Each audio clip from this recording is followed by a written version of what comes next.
And she really did like an expert job of just basically kind of like totally cooking me. Like she deconstructed me in a way that like Did you kind of like it? Yeah, I was kind of. I was like, I love when women are a little mean to me. Virtual reality.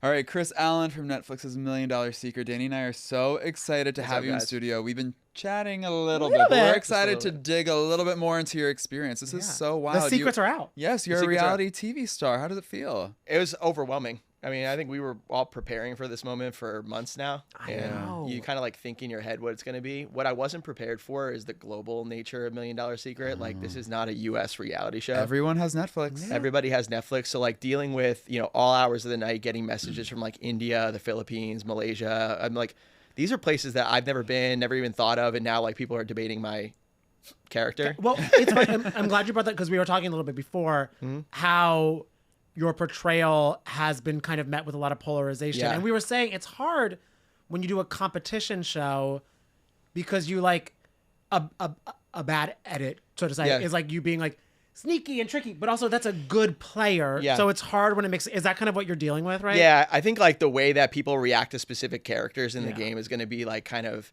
the types of personality traits that you either admire or that kind of give you a little bit of pause, right? So like for me, I was pretty calculating, super competitive, and a lot of people look at that and they're like, whoa, I don't know. I don't really like to handle those types of people, you know, in my normal life, so I don't really like you. But then other people are like, yeah, I respect the way that you played the game. I respect that you played it relatively honestly and that you're also kind of cutthroat too. Well, and you were saying that you're a fan of those game-style reality TV shows, so you have been studying this art for quite some time. You were the one to actually create the alliance on this season because you know that can work well. Yeah, like I mean, for viewers of $1 Million Secret, I don't think it would be super surprising to know that my diet in terms of reality TV is like Big Brother and Survivor. Yeah, those are the shows that I like.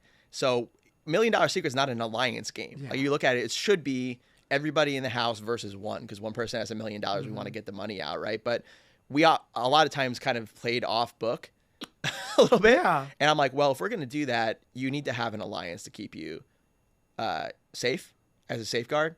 And also your alliance needs to be in the numbers. So we did that. It took a little bit of time to settle in and figure out like, who do I want to be in an alliance with? By the time we got to like 10 people left in the house, there was a very clear division right down the middle of the house. Like, I mean, Lydia called it like the cool kids alliance. I don't know. Like, I don't think of myself as a cool kid, but like you have the New York style to you, you know? Yeah. There we go. That was, I don't know. I think if you saw me in high school, you wouldn't think that I'd be a cool kid. Was the tattoo not in high school? I didn't get this in high school. No, I didn't. Wait, what was your vibe in high school? I was a nerd. Yeah, I was like an AP student kid. Ooh, yeah, so okay. I was like, probably. Well, that makes sense because you're really smart. For the Notre Dame and the Vanderbilt of it all. Yeah, Villanova, yes. 120 pounds soaking wet type of deal. Like I was really like just like a pencil neck geek in high school for sure. Yeah. But now I feel like. When did the transformation start? Yeah, I know. That's what I want to know about. Yeah. I don't know. It's like the chatification in my late 20s. I don't know. I found the gym. The chatification. Well, now that the chatification has happened and you've been on TV, I'm sure that the DMs are popping off with some girls sliding in and probably some boys too. Yeah, definitely both. Yeah, for sure. Definitely both. Yeah, I mean, it's like a full-time job responding to comments. Yeah. I told people like I genuinely wanted to do this. I'm like, I'm going to be the guy who responds to everything. Oh, okay. Like, have you stuck to that? No. Stuck to that at all. And I apologize for anybody who's DM'd me. I try to respond to everything, but it's legitimately like impossible to do. Well, and the thing is, where it's funny, your DMs are being overwhelmed, but now you have the opportunity, now that you're on Netflix, to overwhelm someone else's DMs. Is there anybody who's you're hoping to shoot your shot for? Because we would love to help him. Like, let's facilitate. If you shoot the shot here, we are demanding an invite to the wedding, but just to let you know that. But the floor is yours. Well, is Jessica Alba single again? Yes, she is. And she was posting thirst traps recently, I think, to either make her ex jealous or get your attention. Well, I hope she has a Netflix subscription. I think she probably, That's been my crush since I was like 14. Really? Are you like 120 pounds soaking wet? That's right, exactly. I can dream of like Jessica Alba and was it Into the Blue? Into the Blue and Honey. Have you ever seen Honey? Of course I saw Honey. That was like a formative experience in my sexuality. Yeah. Honey, for sure. My other celebrity crush is Victoria Justice. I don't know what she's up to, but yeah. She's kind of more age appropriate. So. Age appropriate. Did you fall for Victoria Justice during Victorious? Of course I fall. Yeah, of course. Yes. Yeah, I think we're the same age. So I was like right around the time that I was probably a little too old to be watching Nickelodeon. But I was aware of her presence. But Victoria Justice was a good reason to tune in. I am curious, until Victoria Justice or Jessica Alba slide into your DMs, the DMs that you're getting right now, what's the vibe of the thirst DMs? Like, how do they slide in? How do they approach you? I get a lot of just like a lot of people who like play admiration for my character in the game, which is like, saying like you told it like it is, you played relatively honestly. Obviously I had a pretty unjust end to the game, like where I went up against the millionaire and I was accused of being a cop. That's so people hate like, when that happens. I know, right? It's like, it's crazy. Like, it was the first time I ever shot a gun was in the skeet shooting challenge in our game. I was accused of being a cop. So, wow. So they express admiration for the game you played, and then when does it turn flirty? Usually with the second message. Okay. Hey, waste time efficient. You're a busy boy. Yeah. Also, you're very cute, and whatever. So like, I mean, but I also do get a lot of like just people, which I find really funny because I love it. I mean, it's great. I'm not the one to kind of like bat an eyelash at this. Like, just I hated you, bro. Like, I actually got one last night where this guy DM'd me at 11 p.m. I hate you. Just 3 words. I hate you. 1 a.m. I hate you. 3:30 a.m. I hate you. Like, Evan, he came back. Doing? He drove around the block. Came back, another drive-by. Wow. Drove around the block one more time, another drive-by. Okay, it's like consistent. It's funny too because the thing with Netflix that we're talking about, people watch at their own time. So you want to be like, what episode were you watching that inspired 3 I hate you? I want to dig in a little bit further. Be like, what were the 3 parts of the show that you decided to like continue with this? Did you respond? No. Did you have any moments watching back where you're like, oh, I hate me? Oh yeah, what for sure. Because maybe you could help with him. Yeah, no. So I mean, like, the one that is kind of tough. Okay. Was just in terms of like how I remembered it versus how it actually went down was Lauren's elimination dinner, right? Where like that was coming in and that was the first time that alliances had been kind of formed. And obviously Lauren had this really successful run as the millionaire. And then she, whether you say cracked or whatever it might be, and admitted to having had the money first, right? We eliminated her immediately right after, even though she was obviously innocent, right? Yeah. And her dinner got a little bit contentious because she kind of came at a member of our alliance, Sydnee, right? And it was basically at that point where like either somebody on our side of the house is going or somebody on their side of the house is going, and the other side is going to have a 5-4 advantage going forward, right? So we got to go at whoever we think we can get out. In my mind, that dinner was a lot more civil than it showed up on TV. Like I got heated. On it a little bit. And so how did you remember it? I remembered it being just kind of laying out the case. Okay. To vote her out. And what I didn't remember was like, you could see in my eyes, I was pretty pissed. Yeah, you were. Because, to be honest with you, like, I think the piece of that, obviously, like the first thing I did when I got out of the house was I called Lauren to apologize for saying, hey, I didn't know that was going to get that way. Was she receptive? Yes. Okay. Yeah, for sure. She and I are very cool now. Like, I mean, we're good friends, but I mean, obviously, like, what I don't think any of us on our side of the house took kindly to was playing in a game where everybody was kind of on level footing, except for her. She held back certain advantages. We didn't know what they were. Watching the show back, they weren't that big of a deal. Yeah.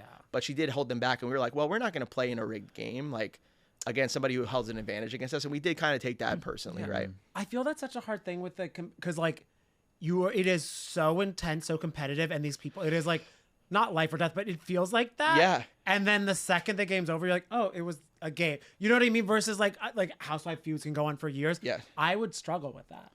Because I hold grudges. Yeah, Danny likes a grudge. I don't know how I would. I don't know if I would be good on it. I would like to see you try. Because I don't know if you called me after eliminating me. Hey, no hard feelings. I'd have hard feelings. Oh yeah. You know what I mean? Well, yeah. So what's cool is like obviously I went head to head with Sam in our show, right? Who is a cop, had the $1 million, and I'm not a cop, but I was accused of being a cop and I was voted off, right? And she really did like an expert job of just basically kind of like totally cooking me. Like she deconstructed me in a way that like Did you kind of like it? Yeah, I was like, I love when women are a little mean to me. Like, this is great. Like, oh my Take goodness. notes for the DMs. Oh my goodness, yeah. But actually, what's so funny about it is she and I have been cracking up about it ever since. But at the same time, I'm low key like I don't like to lose, so I would like to go on another season of TV and beat her. Oh. You know what I'm saying? Because we were talking about you're in the Netflix ecosystem now. Yeah. And Netflix has so many reality shows, which is such a gift to all of us. Is competition the lane you want to stay in? Because I mean, I know your DMs are busy. There are a lot of dating shows on Netflix. Yeah. There's a lot, like, are you kind of open for it all? Yeah, I am open for it all. And I mean, the funny thing is like, depending on who you ask, I arguably staged my own dating show on this show. which this is not a dating show. But you started an alliance. You started a dating show. You're doing your own thing. I started an alliance. I basically staged a mini dating show on $1 Million Secret, with Sydnee. And then, what I will say is the parts of it, like deconstructing my strategy, talking about my strategy, have been way more comfortable for me to discuss than like having my game analyzed by people on the internet and like my flirting game analyzed. So like the dating aspect of it, I would do it, but I would definitely be more hyped about doing a competition next, because those parts are just like, man, you feel alive when you're doing a competition show. It's cool. Are there any people, because you were talking about how a lot of people are manifesting the showmance of it all to be real? Does that ever make it feel realer for you and Sydnee? Or if you're like, is there something there?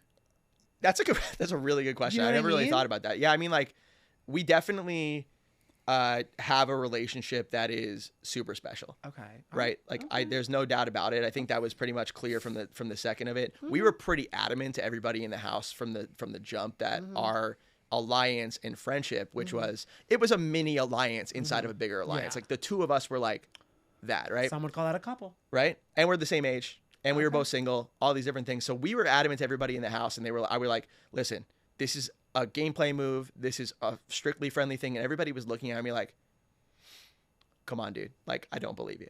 Right? Have there been moments, because you guys wrapped a bit ago, so and like re-watching, have there been moments where you guys maybe tried to have it be a little bit more, and now re-watching it, has anything have any of the sparks or butterflies started to reverberate a little bit? I don't know about sparks or butterflies, but it definitely has like forced us to reevaluate like our relationship in terms of how, because like, for example, we rely on each other to get through this period of like having yourself grilled across the internet, right? So like when I have a problem with I'm cringing as I say this, but like instant fame, and she has the same problem, the first person that I call is her. The same first person that she calls me. Like, so it is kind of like, it does kind of like, force you to feel like you're back in the house. It's like, yeah, this is the person that I rely on. But what I will say is like, we've maintained friendship as the core of everything. And like, I'm really comfortable with that as the base of everything. There's not, But friendship is the best foundation for a strong relationship. You're right. So you're right you might that. be onto something right about that. with Sydnee. When you think about Sydnee and her personality and how you guys could be as a couple, what do you think would work if it were to actually work out that way? Well, that's part of like what I think is why we work so well as friends and have never really like tried anything more than that, is because we're both very similar in the sense that we're like very aggressive, competitive, intense. Like, that was what got me more than anything, is like the way that we interacted in the house was like glares and stares, and like she just runs so hot. Wait, like, what's her sign? You were telling us you were a Capricorn. I'm a Capricorn. Yeah, I don't. What is she?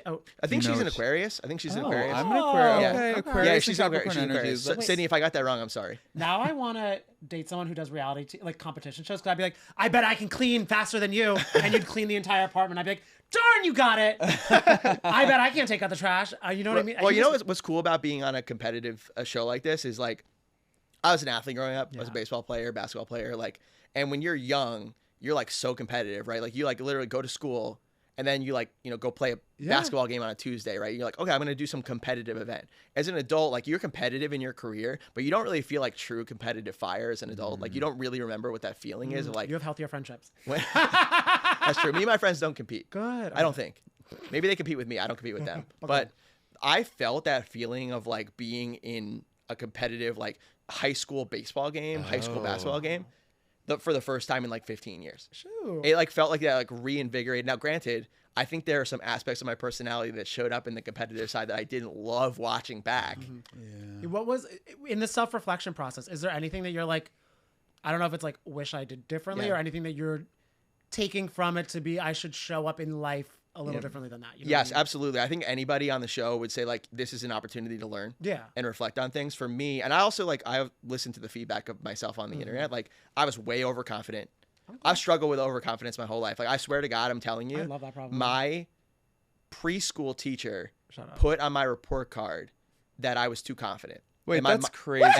Someone should not be confident. The way he sipped his high C, right? It's honestly such a struggle for people to find confidence. I would hate for anyone to try and diminish that in a child. Exactly, I know, right? So my mom, do you remember your teacher's name? Because I don't remember her name. My mom pulled up to the school. Like, she was like, I'm ready to go. Like, how are you gonna tell a pre-K kid not to be? But to be fair, like that's the thing that I have. And honestly, like watching it back, I think there's like 20 minutes before I get eliminated from the show, I'm telling Sydnee like, don't send the people towards me. You won't get the support to get me out. Everybody here supports me. And then 20 minutes later, I was walking out. I was like, yeah, I should have been a little bit more vulnerable to be like, yeah, dude, like you could be on the line of fire. And then the second one is I have the tendency to like need to explain everything or like always get the last word in.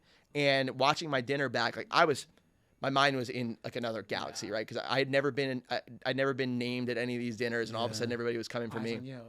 I talked over Sydnee multiple times. It just wasn't a good look. Yeah. So like those are the things I need to listen more, talk less, not have an answer for everything. Oh, that's hard, but that's good. Yeah. Do you realize that? Because do you feel that is a thing in your like relationship? Because you said a lot of people from your past were sliding in. Yeah. And you said like they were looking at you're like that's not you. And do you feel in your a lot of past relationships you would defend yourself versus being vulnerable? Yeah, I'm a little bit of like I'm a strong personality to and date, do, for like sure. And you feel like now you realize I could be a strong personality and also like show my soft side and human side. Absolutely, yeah. That's good. Well, I mean, I just cried in front of like millions of people. So, was that hard for you? Did it feel good to cry? Yeah, it did. Yeah, for sure it did. So. Yeah, and honestly, like, one of the coolest things about $1 Million Secret is I think if you look at not Harry, but the other 4 guys on the show, all 4 of us shed tears over the course of the episode, and like I do think that we had a group of pretty strong men. In the show who also were vulnerable with their emotions, right? And I think one of the episodes, like, I can't remember the last time that I cried. That is true. But from that point forward in the season, basically all I did was cry. I was crying. You probably unleashed something. You know since filming Wraps, have you been crying more? Yeah, I cry all the time. I cried when I got back. Okay. I cried with like when the show dropped. Like when I was watching the first few episodes, I was tearing up. Just like the reaction from like my family. Because the thing is like, these shows, this is not the Traitors. Like, we are not established public figures. We are basically normal people, right? So to have, like, for example, my cousins, little cousins, like, like 10, 11 years old, posting on Facebook about how proud they are to, like, somebody in their family is on TV. Yeah. Was fame always on your vision board? Was this something you always wanted? I think it kind of came out of nowhere, to be honest with you, because I started a drink brand, and I had a little bit of kind of, like, time on my hands, right? There's not like there's times of the year where you're really busy, and I also have a business partner who can handle things when I'm kind of away. That's nice. We were getting our ass kicked by personalities like the Logan Pauls of the world and things like that, and I was kind of like, this would potentially be a cool avenue for me to try and just get a little bit. That ended up not being the main reason that I did this. I kind of just wanted to do it for the sake of doing it, but Wait, tell us a little bit about the drink brand too, because I love that you have had that was like a pre-show, you know what I mean? Because a lot of people go on a show and then start a brand. This was like your baby before this. You went to graduate school, all the things. Yeah, for sure. So it's going to be different going forward than the way that it was before, because like once the show filmed, we were like, there's no point in us continuing to do this. Like, we'll just figure out kind of what the world looks like post-show, and then we'll kind of make a decision. The drink is Osena. It's a spiked coconut water. We started it right at the time that White Claw started to become big. And my co-founder's from Uruguay. He basically grew up in a family where, like, especially people that he knew, people from South America, drank alcohol out of coconuts all the time. And he's like, it's a thing that people do, like, literally just like put the straw in a green coconut, pour some, like, whatever your liquor of choice is, and you drink it, and it's hydrating while you're drinking, right? So he's like, what if we just did, spiked seltzer, but we made it coconut water instead of seltzer water, aimed it at people who like want to go out, have a drink, but also hit like 9 a.m. or 7 a.m. Pilates, right? Like, you want to go to Solid Core in the morning, like, which is such a big demo. You know what I mean? Yeah. Right. So you're talking about like people who want to be social, but also be really fit. And that's, there are not that many people like that. So you have to find them. Yeah. But the good news is a lot of those people watch reality TV. Yeah. That's good. Okay. That's exciting. And I feel like it probably reinvigorated the brand, like, you know what I mean, that you have like a renewed excitement for it and everything. Yeah, because before nobody knew who we were. So I mean, it's kind of like the type of thing that if you have the opportunity to do it, you just do it and you go. Wait, can we talk about how you're a Jersey boy, or do you not like? Let's talk about it. I got the shout out Jersey in the show, which I'm so glad. I know it made me, because I didn't know if you're like, let me not, because some people turn their back on Jersey after they go on TV. Let me tell you. No, let me tell you, like, I will not be turning my back on Jersey. The king of all Jersey reality stars goes to the same gym as me in Jersey. The Situation, I see him like almost every day. That's our boy. We love him. Down the shore? Down the shore, yeah. So where's down the shore? Gold's Gym? No, it's Lifetime. In Red Bank? In Red Bank. Oh my! Wait, That sounds so chic. I spend a lot of time back at my family's place. So because my mom is in Monmouth County too. Yeah. So I'm a Middlesex County boy. I grew up in East Brunswick. Okay. Do you have rook coffee? What's that? Drink rook coffee? Oh yeah. Wow. Okay, now this is a date. I'm a big. I'm in the DMs. Like I'm at Rook. But like, oh come on, yeah. Oh, no, Rook. I have like the Rook tumbler and everything. Yeah. So Wait, their merch is so good. Oh my god, I'm so good. Have coconut water with the Rook. Oh, there you go. That would be a fun collab. Now that is some Jersey magic. See, part of the deal is I kind of want to get out of alcohol because alcohol is just a tough business to be in. But like coconut water is a good business to be in. So I'm like, yeah, let's do some coffee. Let's do some like pre-workout stuff. But yeah, no, I'm gonna be like. To the degree that I can rep Jersey. Yes. Listen, like I've lived in New York for a long period of my adult life, but like I'm still a Jersey guy. And I think you can kind of tell. Yeah. Oh. Like it's pretty obvious. Yeah, like, coming in with the chain, tan, everything, tattoos, chain. Like it's pretty much like I'm gonna be Jersey first, New York second. Oh. Heaven. Wow. That's like heaven. I'm trying to get Evan to be more Jersey. Yeah. I like Jersey. I appreciate it. Yeah. I've been all over this area. Like I lived in Weehawken, I've lived in Jersey City, Hoboken, I lived in Brooklyn for a little bit, I lived in Chelsea, Soho. So I've kind of been all over. Okay. Like the fun spots. I'm in Hoboken right now. It's a fun place. Yes. Hoboken is kind of like that's if you're from Jersey, that's like where you go. That's where you go. It's the Big Apple. That's where you go. It's the Big Apple for Jersey. I think every 22-year-old from New Jersey ends up basically living. And that's how old I am. Yeah. I'm 22. No, okay. But I mean, like you said, the show just wrapped. You're kind of dealing with everything, soaking it all in. You have the business, you have everything. Before we let you go, what is something on the 2025 hope that you want to tackle now? Do you have something? Like I know you're probably still processing it, but yeah, no, I mean the thing that I was hoping to do. Yeah. Like I love running the drink business. I do. I love being in the beverage, but it's also really hard. What I really wanted to do was obviously like a lot of reality people create some content, right? And hope that people who kind of have been on the journey of small business ownership will find me through the show. A lot of them have. I do talk about it on the show, right? So what I really want to do is create some content to basically help make it easier for people to start their own businesses, right? Whether that be like how to do it, but for me also how to do it, maintaining your like physical and mental sanity, which is really, really hard to do, really hard to do. And something that I probably failed miserably at. So it's like, okay, let's use this platform for good to help people. Like, cause I mean, who doesn't want to start a business? I feel like so many people want to start a business of their own. They do it. They don't necessarily know how to do it. Well, I was gonna say that they don't know how to, so they can't. Right, yeah. Right. And then the other thing is if they do it, a lot of times you end up just sort of chasing so hard that you end up kind of burning yourself out physically and mentally. For me, it's like that, you can have it all, but you need to have other people to lean on. It's a very isolating experience to run a business of your own. So like, that's good. That's what I want. That's the number one thing that I want to do.